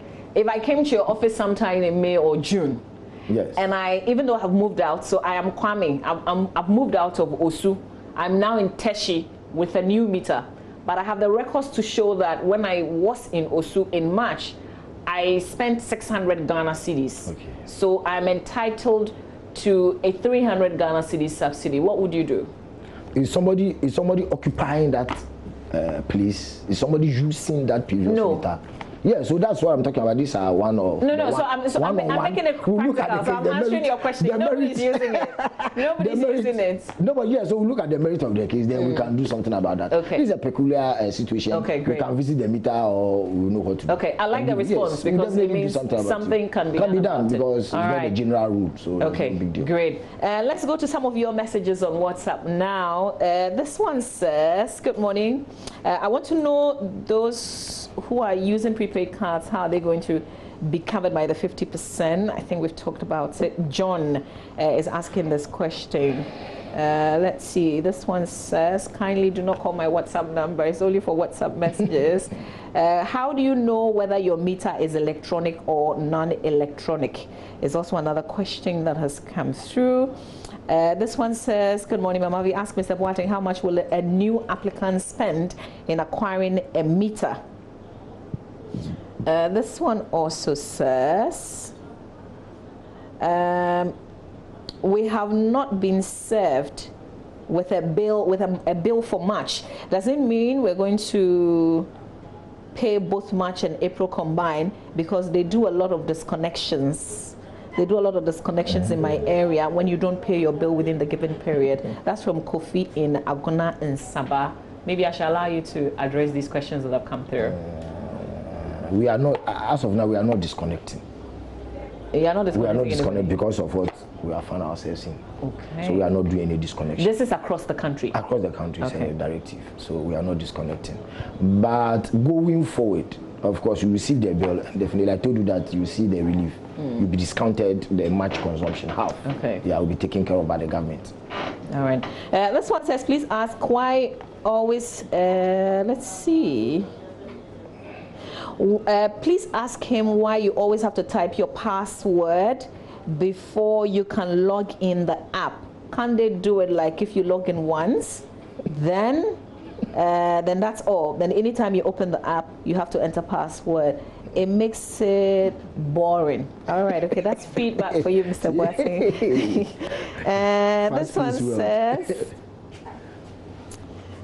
This one says, apologies, there are some people who are still calling the line, making it very difficult in reading the messages, but I'll try my best as much as possible. This one says, we in the Hohoi areas, our postpaid meters have not been read for the month of March, i.e. for a period of more than 31 days. Won't that affect the bills, since the bill is calculated on the amount of consumption over a period of usually a month, i.e. 30 to 31 days?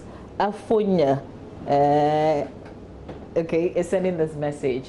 But let's go to the phone line. So, Mr. Boateng, please remember this question. Yeah, Robert is in Kanishi. Hello, Uncle Robert. Yeah, good morning, Mama V. Good morning. You sound like you are up. Is it because the lockdown was lifted? Mama, how are you? I am very well. I hope you're keeping safe. Yeah, I'm also doing well. All right. You asked for ECG. ECG is here. Yeah, I want to ask you one thing. Why are they refusing or they are discouraging us for us to move our meter to a new location? Because normally the hustle you go through before you get a meter, it's very difficult to get a meter. And you see the Goro boys, the tech people rather taking money from you and those things. You go to the office, it will take you so many months to get it. So they should. Did it happen to you, Uncle Rob? Pardon? Did it happen to you? Is that the day of? Did it happen to you? Did you have to go through that challenge? Yeah, when I was moving from Hoard House to from Russia to from Mataiku to Russia, it happened. Okay. You see, you have to go through a whole lot of rigorous this before you get meter. And so when I was moving to Kanishi to have to leave the meter there.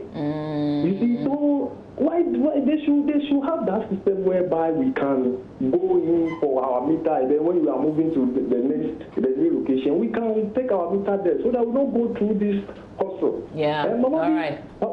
I want to remind you, so that you remind the metro director at Kanishi, how we call it, Okaku South. Kanishi, the first floor has not been disinfected.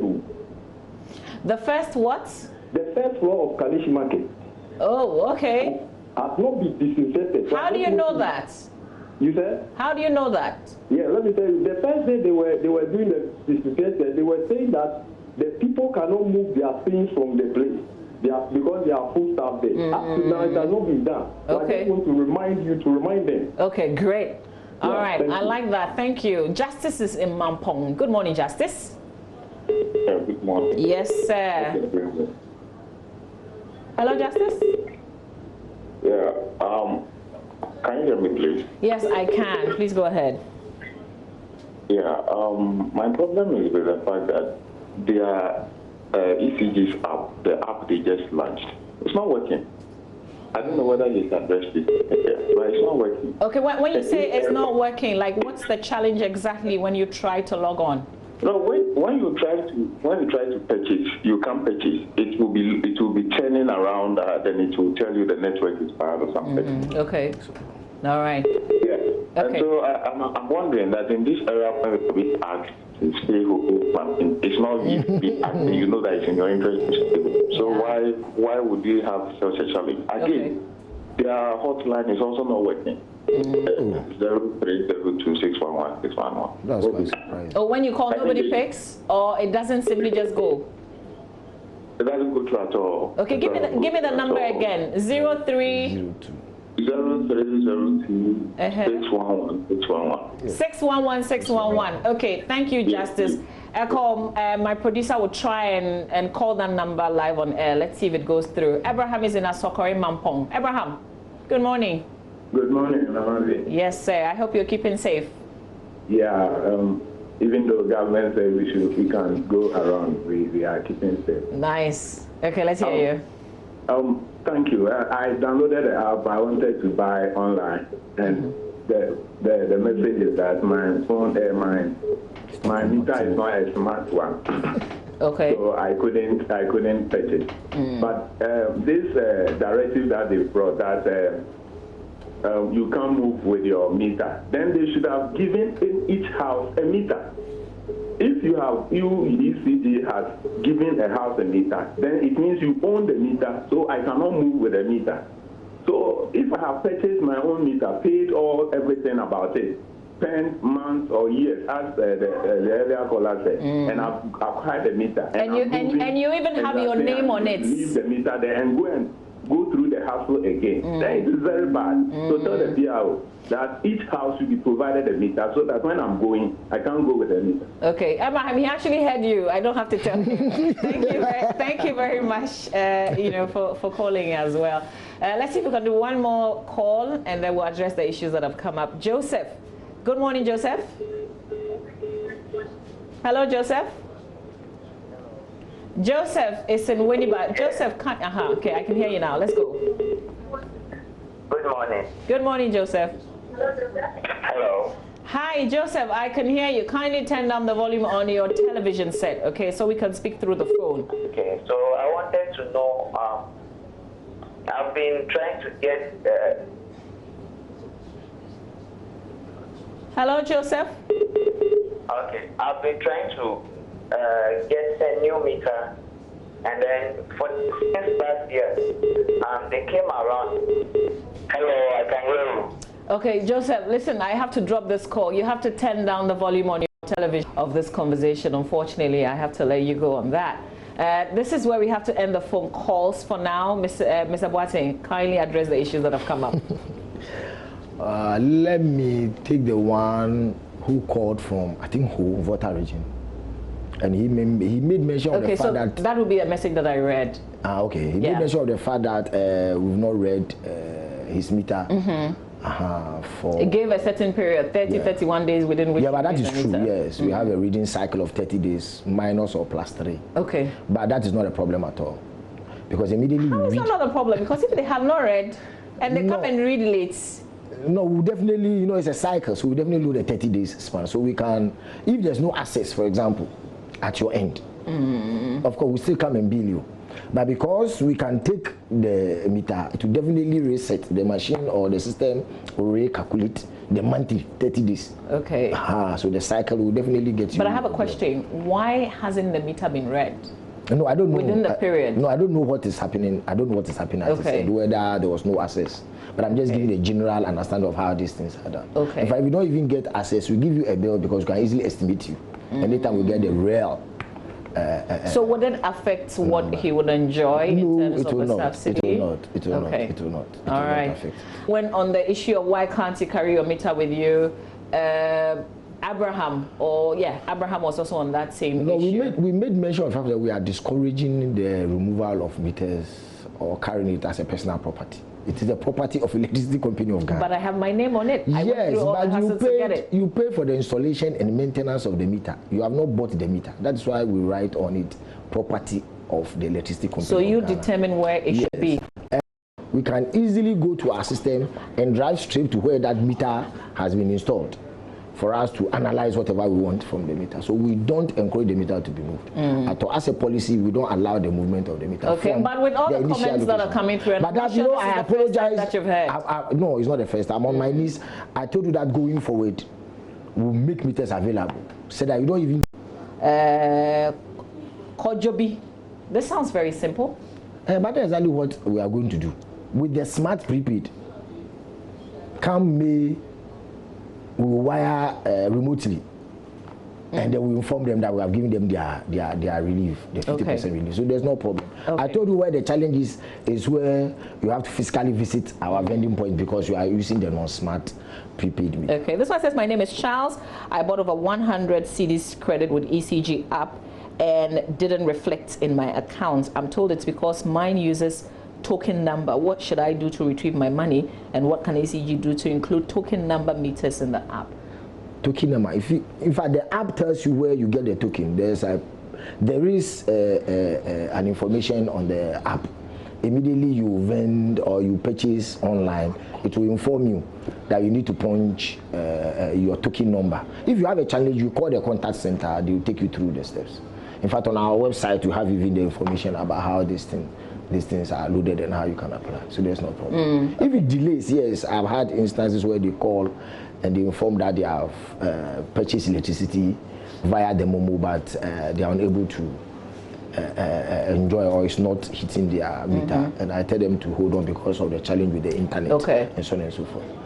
But we are working on it. Going forward, we are trying to replace or wire or improve our fiber optic lines so that it will. Okay, this one says, good morning.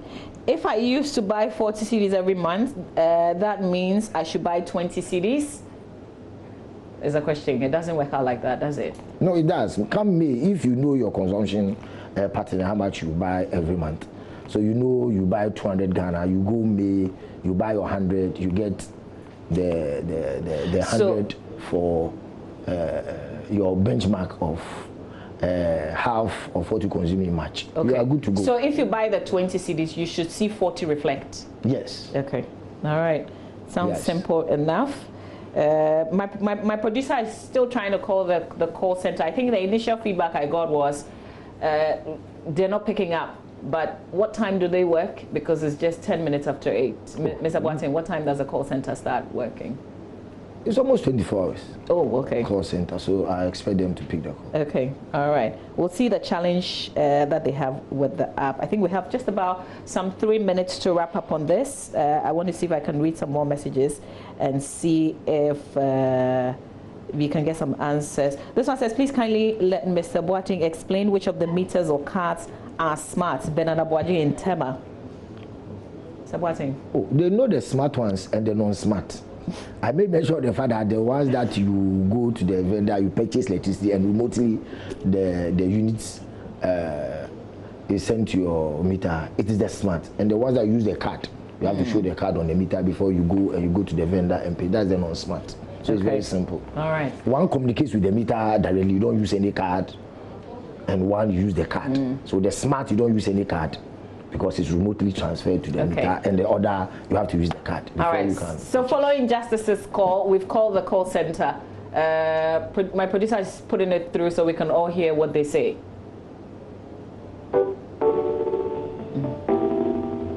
Mr. Boateng, this is your hotline, no? We're waiting to see if we can get a response. I mean, the whole idea is just to try. There's a challenge with it. Yes. Then they can work on it. So, but I want to believe that there's a lot of calls that come through every day. So sometimes you are on hold while they are attending. All our agents are currently busy, and your call is very important to us. So please do not hang up. An agent will be with you shortly. Thank you. Okay. All right. I guess we've had a response. We can let go now. Or? Okay. Let's see. So maybe, Justice, you might want to try the number again. We've just tried it. Sounds like it's working, except that you have to hold for a while because the agents are busy, apparently, but somebody will attend to you. This one says, kindly let the ECG PRO explain if they're given to the non-smart prepaid customers 50% more of what you buy or 50% of what you use per month, because they're different. They're two different things. Secondly, why do I pay for a meter and the ECG writes on it that it is the property of ECG? All right. The first leg of it, I think we've explained it. Yes. I said that it's the property of ECG. What you paid for is the installation and maintenance of the system and the network, so to speak. So, I mean, anytime your meter is down, we come and replace free of charge, and so on and so forth. But that is what you've paid for. It is not your property. Okay, this one says, how much is government institutions, department, and offices going to benefit from the 1 billion Ghana cedis? Let me put it this way: are MMDAs also going to benefit just like we're all benefiting? For that, that was the directive. Okay. They said all. So the lifeline, it has been absorbed. It's a waiver for 3 months. They are not paying, including government agencies. And then half of what you consume matches the benchmark. Okay. We should half it, and all. Okay. So multimedia part. We are private. We're not MMDA. My Ministry of Energy will also benefit. Okay. My Honorable Minister will also benefit. All the ECG offices will also benefit. Yes, okay. Because they bill us as a going concern. That's a question I asked earlier. Has ECG presented a certain bill to government that this is it, or you're just working within the 1 billion? No, if you saw the numbers that the minister made mention of, it means that we gave him some numbers. And so we did a projection. We had a series of meetings before the decision was finally taken. And so come May, we give them the actual, and then they give us our money. You give them the actual in May, and then they'll give you the money. Yeah, but have they given any money at all? From where I sit, I don't have that information. I'm not privy to that information. Okay. But I know that we ran the numbers and they will submit it to government. So because we have to pay, but let's get this straight. We have a system. It's a value chain. The IPPs, the VRAs, the grid codes, they are expecting their money. So government is dealing with ECG and not the power producers in this case? Per se. Okay. Because we run the numbers, they give us our money and then we pay them. Okay. Of course, the government can decide that how much do you pay the IPPs. I am paying, I do the mathematics, and I'll pay from source. Yes, and I give you the same thing. It's a matter of just a proof that I've paid. Okay. So as it is now, ECG doesn't know exactly how much this is going to cost until we cross the main line. We know, based on the projection, I have the figures. If you give me a meter, I can give you. In fact, the minister made mention of it, how much they are spending on ECG. Okay. Almost 744 million for the 3 months. My worry as a consumer. Yes. See, the thing is, we don't just want to enjoy you, we want continuous electricity. So if this is going to create a problem, I'll be in that group that says then take your free take your subsidy.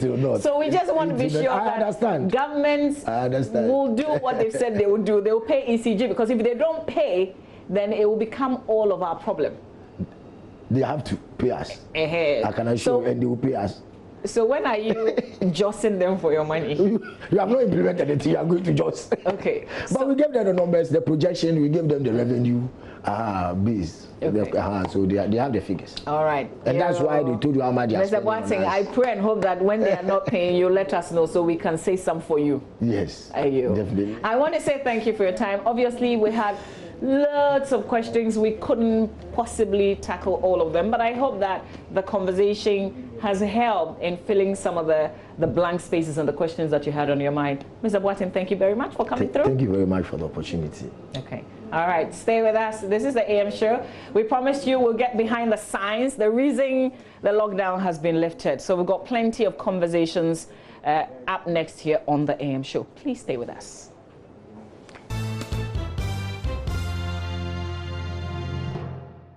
And following that decision to let go of the lockdown, we would also need to look at the public health and security implications. And so we want to quickly have an interaction with Professor Alfred Yorson, who is a member of the COVID-19 team, the interministerial government team, and more so Colonel retired Festus Abwaje.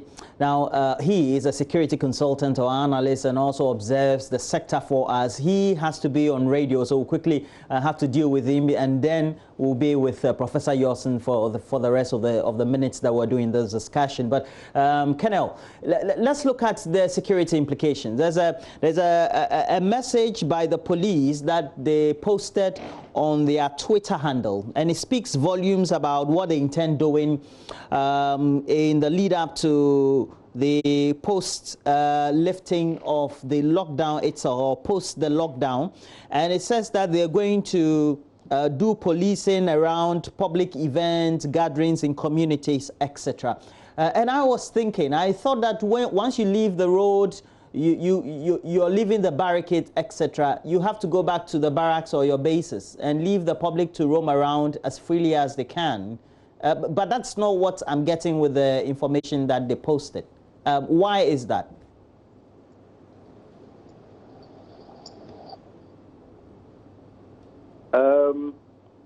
Let's look first at the lockdown.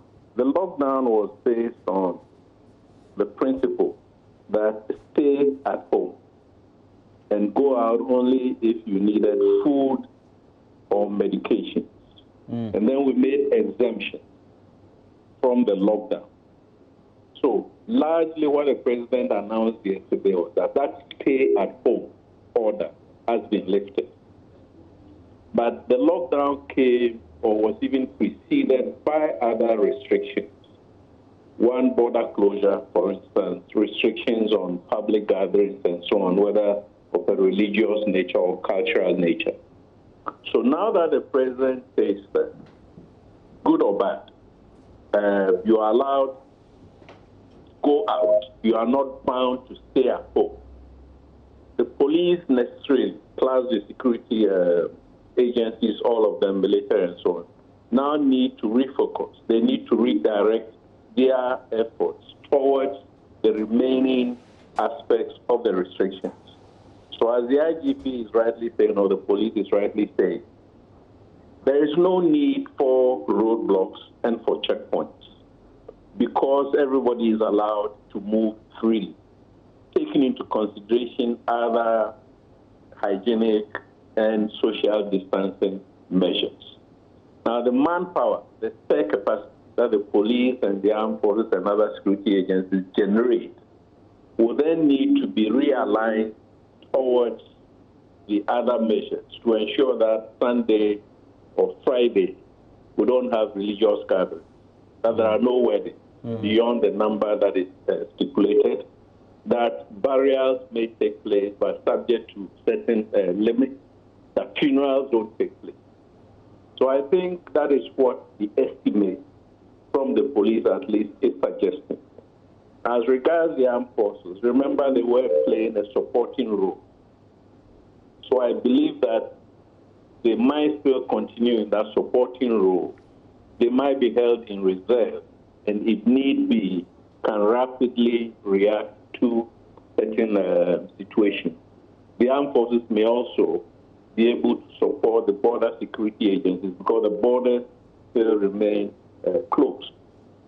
On the humanitarian side, the armed forces plus the police, continue to play other roles of a humanitarian nature.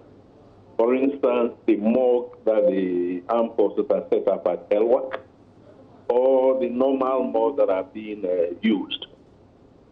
Now, my reading into all of this is that from the word get-go, we expected too much of the security agencies, and yet we were not prepared to fully, cooperate with them.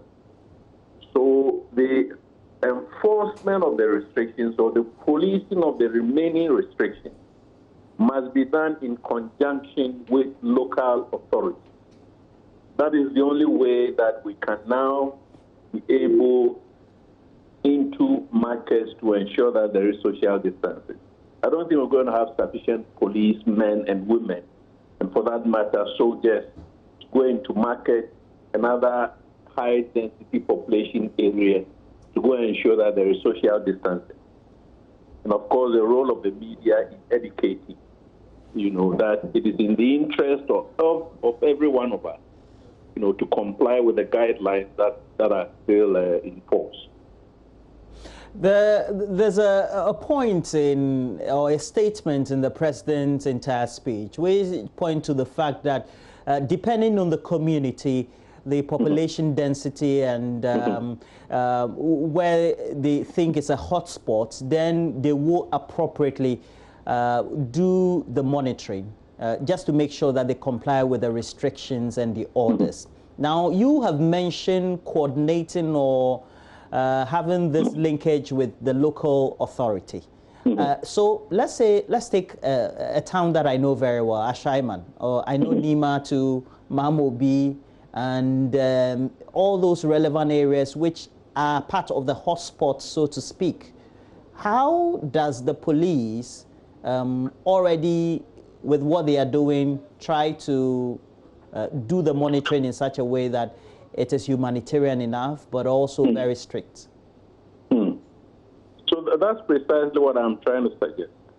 That rather than us expecting the police to deploy into a shaman and be moving or let's say patrolling within their shaman, whether it's a municipality or locality, let's forget about that.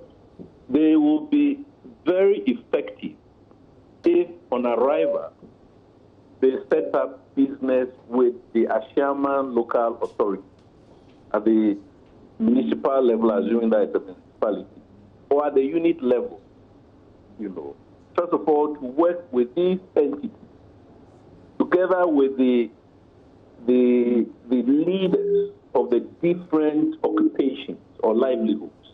So if it's a market, markets have associations. So you work with the leaders of those associations, the market as a whole, tomato sellers, plantain sellers, yam sellers, cassava sellers, animal sellers, and so on. That way, we'll begin to see more effectiveness in the work that the security forces will be doing.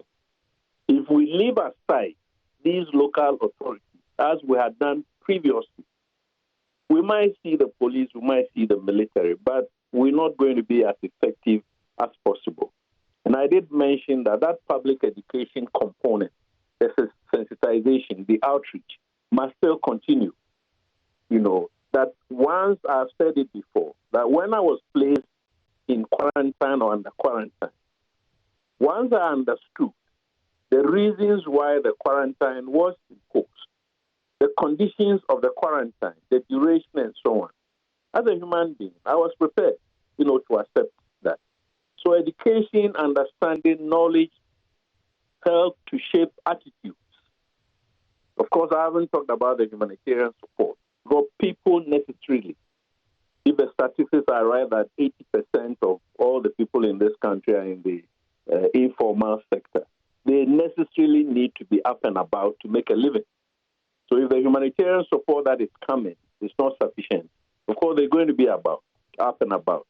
Another role that they can play is to ensure that whatever is being sold on the market, there is that freedom for everybody to buy whatever they need, as long as that social distancing, to the extent possible. Because it is extremely difficult in the locality that you've mentioned, Ashama, or Choco for that matter, and certain other localities, where social distancing is an idea, it's not a reality. Because right from the bedrooms onto the streets, onto where they go about their livelihoods, they cannot afford to social distance. That's the nature of the community in which they live.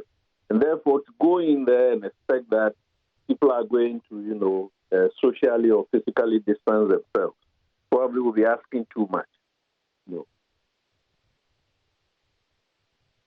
Input is immense as far as this conversation is concerned. And we're looking at the security implications of all this. And the coronavirus pandemic itself has had a lot of implications. And we'll look at the economic aspect, because already we do know that following that security interaction, Colonel Festus Abuaje, retired security analyst, has helped us to look at how, beyond the voluntary things, we can get all those things going. Thank you very much. But we do have streaming into the studio Professor Alfred Yorson, a member of the COVID-19 team, but also he's a public health specialist in his own right, and so he's also an academician, so he helps in many respects for all that to be put into perspective.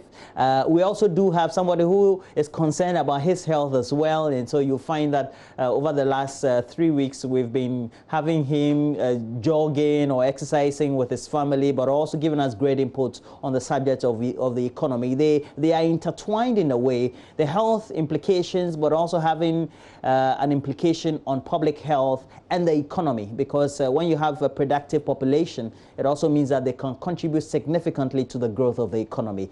And Dr. Lord Mensah is a senior lecturer with the finance department of the University of Ghana Business School. He's also joining us, and we'll have an economic health discussion, if that phrase is acceptable within the context of our discussions. But look, first let me go to Dr. Alfred Yorson. Now, the lifting of the lockdown rules or the ban by the president, what are the public health implications in the first place, knowing that people would have to now do actions, by this time voluntarily? All right, thank you, Roland. Good morning to your viewers. Yes, I must say the decision, in all sincerity, a very tough one for that's what the president should do. From the purely public health point of view, one will want to say that the measures could have been continued a little bit. But looking at the situation on the ground and the difficulty encountered and also on the TVs and the difficulty maintaining social distancing. So even after the lockdown, these were real challenges. And the people who are most affected are the ones who also have the most difficulty in maintaining. So it's really a balance. So a lot more consideration apart from health, medicine, and public health, went into the decision. That's what I believe. But by the time that the lockdown was instituted, we had cases still under 60. Okay. Now we've come to a point where, at the time, the reason for the lockdown was to contain spread, halt the transmission of the virus, as being the reason why we needed the lockdown.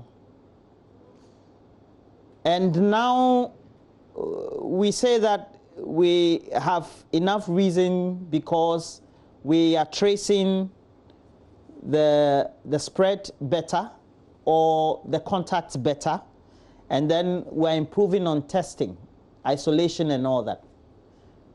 That's a public health reason given by the president. Yeah. The essence of lockdown was to give the health system a breathing space to prevent it from being overworked. So it gives you time to act, as we call it, do the enhanced,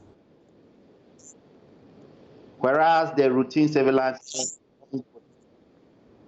you get people to stay at home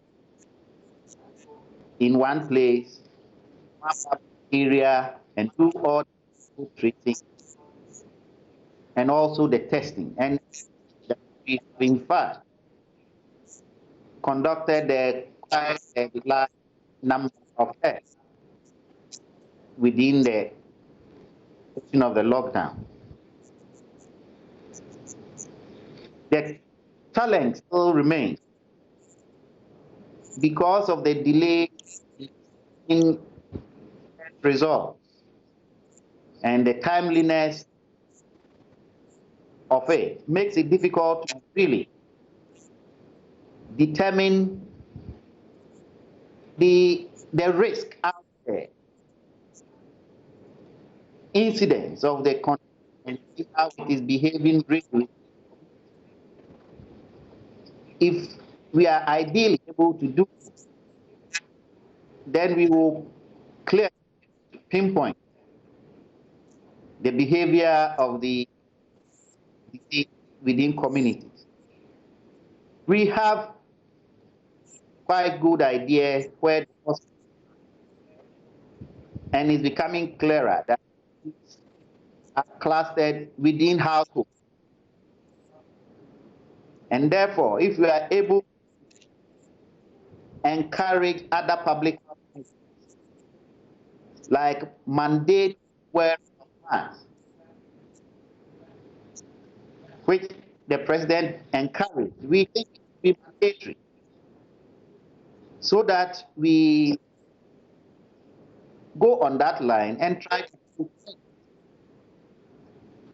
So if it's clustering within house, then not transfer it into the general community level. It would be a useful measure. Also, there are other hotspots that are emerging apart from the Greater Accra, Kaswa, in Eastern region and probably North region. We really need actively to look at these communities, trace, test, and as we say, you get the positives, isolate them, and those who need treatment. Otherwise, so does it mean that for the ones that we have, we will be in a position to isolate them? We're told that we have about 18,000 more to do some kind of re-fencing or fencing around. So we know where they are, and we are sure that within the period, if they are going to have any contact at all, they are still within reach. Is that the public health implication? Yes, as much as possible.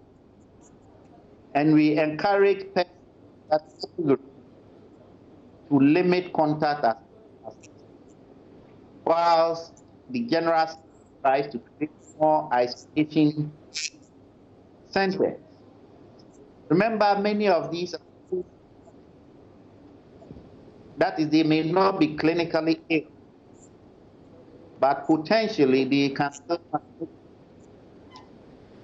So we need to isolate them. And that's where the need to get test results as quickly as possible is important. Okay. Because you test somebody quite a number of days before for them to know the status, they would have been contacted and engaged with others. But able to get the test results, then decisions can be made. If you cannot sell because of social and economic circumstances, housing and other factors, then you need to be taking isolation and properly monitored. All right, thank you very much. Dr. Alfred Yonse is a member of the COVID-19 team, the government COVID-19 team that usually will have members representing the team, having briefings at the Ministry for Information. But we also do know that he's a public health specialist, he's an academician, he's a researcher, and so he's an expert in his own right in the field, but also having great implications on the economy is the health of the people. And that's why we're having Dr. Lord Mensah on stream as well. But Dr. Lord Mensah, when you hear all these, it means that for those who are watching the economy and those observing both internally and externally, it gives them confidence. Is that it? Well, yes. Looking at what is happening on the ground in Ghana, you see, you cannot use all-fit-all model to run every country. Now, looking at our economic structure, which is more informal, i.e., people survive on daily basis, how they move from one point to the other. It tells you that, if you don't take care and you use a model in America for Ghana, you end up having, the lockdown or the measures to curb the virus, rather having more impact the people than the virus itself. So I was reading the research, and it gave me the signal that sometimes in a pandemic like this, the measures that are being put in place to ensure that they hold up the virus rather comes to have more impact on the people than the virus itself. And I believe the president and his scientific team have looked at all this, and they've realized that if we don't take care, this measure, which is the lockdown, is likely to have more impact on the economy than the virus itself as it stands now. And that is why possibly the president softened his stance yesterday. So for me, that is how I look at it. So you're saying that it's a chicken and egg situation, but also if you look at it, there's always an opportunity cost for something, and you have to take a decision. That's it. Oh, yes. Okay. Yeah, that's how I see it. All right. And we all do know just over the last 2 days before the close of the weekend, or the beginning of the weekend, actually, Moody's came in with their ratings, and it's now negative. And that of course, is down from positive, same rate, B3, that we had at the beginning of the first quarter. But it is in perspective. For you, in what perspective do we see this type of rating and where we are currently? Oh yeah, it is very, very important to have this rating because the situation on the grounds in the first quarter of the year, at the beginning of the first quarter, is completely different from the situation we find ourselves now, and then possibly the outlook going forward. Ghana's debt level has been a problem all this while. And looking at what has happened now, it's definitely going to affect our revenue generation. And if it affects our revenue generation, then what is going to happen is, in economics, we call something debt service capacity. which is your ability to service your debt depending on the revenue that you generate and then your debt availability. So if you look at it, what is happening now, there's a tendency that, our debt service will become a problem going forward. What we rely on to generate revenue in Ghana? Possibly we might rely on export, which if you look at petroleum prices on the global market, it has dropped dramatically to a level where I think in the past 30 years, we've never experienced such drop before. And then if you look at in-house, the taxes that we're supposed to have and all those that will generate revenue for the country, the prospect is very, very, bad. So effectively, any grading agency that rely on this input will definitely downgrade a country like Ghana. And it's not Ghana alone. A lot of countries will have their credit ratings being downgraded. Just some few weeks ago, just about a week, 2-3 ago, we had some of the bond holders, including ours on the continent, selling off. I mean, literally in that plain language. And it's also because they saw the outlook and they said, look, we wanted to cash in as quickly as possible, get out before there was a prediction. Show up, an uncertainty, which they see to be something that they cannot easily predict. Obviously, will allow the investor to sell off his investment in such an environment. So, and investors are rational. I mean, obviously, they study the patterns and they look out for the future. So if they see the future to be bleak, I mean, you will not hold up your money in an environment where you think the yield is a bit shaky for you. Definitely, you're going to sell off your investment. So as a rational investor, that is what every investor do going forward. The finance minister in that missive that he wrote, that was published in the Wall Street Journal and also replicated the portals we have in Ghana, myjournline.com, etc., about how an African finance minister in the sub-Saharan sub-region is feeling and what is going through his mind, copiously brought out the dilemma. We still have massive trade deficits being experienced even pre-COVID. And now that we're going to have this deepen further post-COVID, and then even the lack of capacity in country for us especially to be able to shore up and build our reserves as quickly as possible, it also means that the picture is not looking good. How bad is it going to be before it gets better? Oh, yeah, I mean, definitely we should expect rescue and all those. You see, this is a situation that is not Ghana alone facing this pandemic. We should expect that, obviously, as a country, we're going to receive some shocks. And Ghanaian economy, before even this COVID, we're struggling. I mean, looking at our liquidity issues and to the extent that some banks were not even lending, I knew some banks, I don't want to mention them, if you go on their balance sheet, lending was quite problematic, even though they were taking deposit. What they were doing mostly was doing overnight lending and possibly extent of investing in treasury bills and all those. So it was an economy that was reeling. And in the end, you could see all the measures before the COVID that the government was putting in place to ensure that confidence in the economy is built up and investment can go from medium to long term. But as it stands now, the COVID has come to deepen it, like you said. And so it is a terrible situation.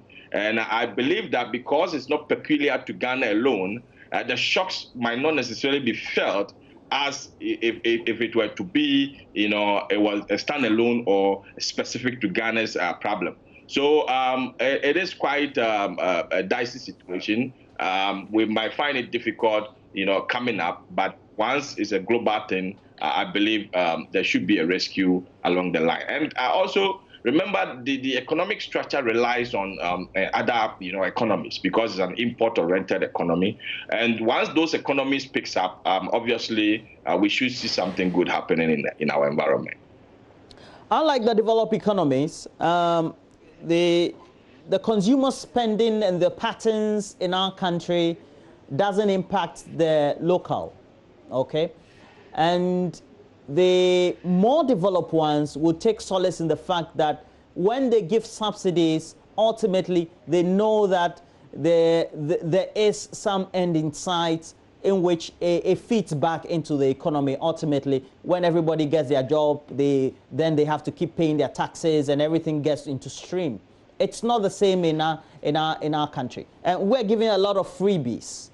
And it's coming to, or it's going to come back hard to bite us. But it also has implications as to how they look at us. So there are fears that we're giving these subsidies and they don't think we can recover in time. Is that what we're saying? Yeah, Roland, let me correct this. Every economy, whatever the government spends, is more or less an investment in that direction, because some part of the economy economies with very good structures, right? If you go to the advanced world, the speed at which they will recoup the investment, I mean, i.e. the freebies that they are giving to their citizens, is quite faster compared to, you know, our environment because of the structures.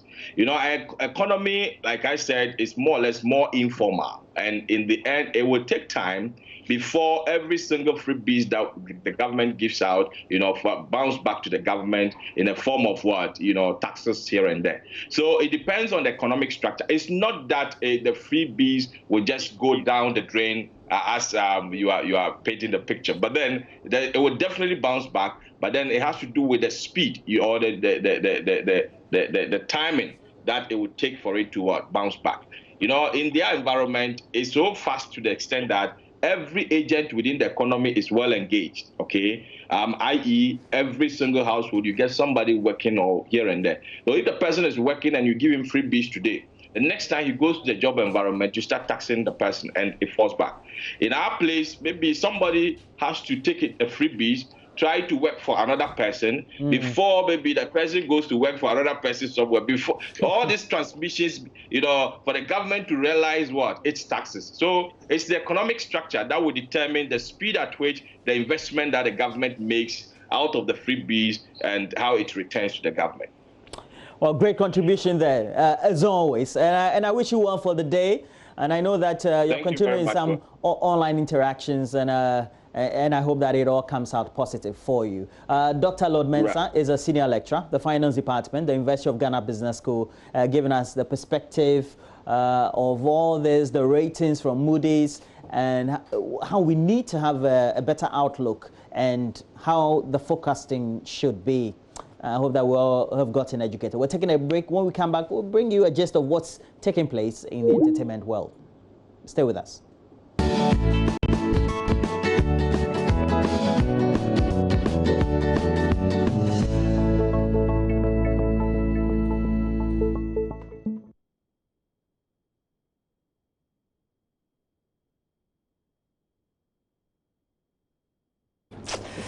Well, relevant content for you this morning, but we have more content on regular programming on the channel. Mama V. Yes, I'm back at 10 a.m. on News Desk. Listen, your life is in your hands. You know that, right? So make sure you have something protecting yourself. If you don't have the surgical mask, grab something. It's better that you're protected by something or nothing at all. We hope that you take care of yourself. Stay safe, whatever you're up to today. See you soon.